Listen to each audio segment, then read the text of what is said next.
আসসালামু আলাইকুম। আপনারা কেমন আছেন? আশা করি সকলেই আল্লাহ তাআলার অশেষ রহমতে ভালো আছেন। প্রিয় ভাই ও বন্ধুরা, যারা আমাদের এই চ্যানেলটিকে সাবস্ক্রাইব করে নিয়েছেন তাদেরকে অসংখ্য ধন্যবাদ। আর যারা আমাদের এই চ্যানেলটিকে এখনও সাবস্ক্রাইব করে না নিয়েছেন তারা অবশ্যই আমাদের এই চ্যানেলটিকে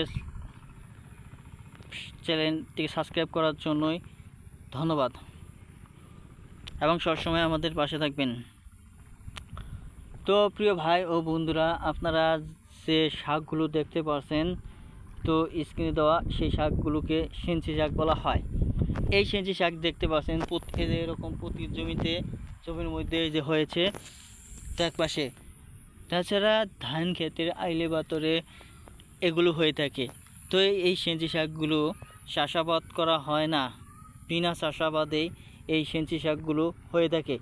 তো সেই জন্য আমি বন্ধুরা আপনাদেরকে বলবো, আপনারা নিয়মিত যারা বিনে পয়সায় সেঞ্চি শাক খেতে চান এবং কি এই সেঞ্চি শাকের মধ্যে উপকারিতা রয়েছে, কারণ হচ্ছে এই সেঞ্চি শাকের মধ্যে কোনো কিছু দেওয়া হয় না।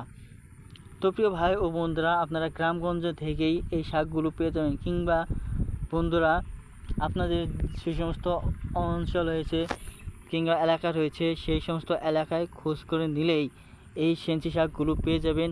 এই সেঞ্চি শাক পাওয়ার পর ভালোভাবে পরিষ্কার করে নেওয়ার পর তারপর আপনারা পর্যাপ্ত পরিমাণ তেল দিয়ে ভাজি করে সেবন করুন। তারপর দেখবেন আপনাদের মুখের রুচিও বৃদ্ধি পেতে পারে, আপনাদের মুখের স্বাদ বৃদ্ধি পাবে, আপনাদের বেশি বেশি ভাত খেতে পারবেন, তো ভিটামিন বৃদ্ধি পেতে পারে।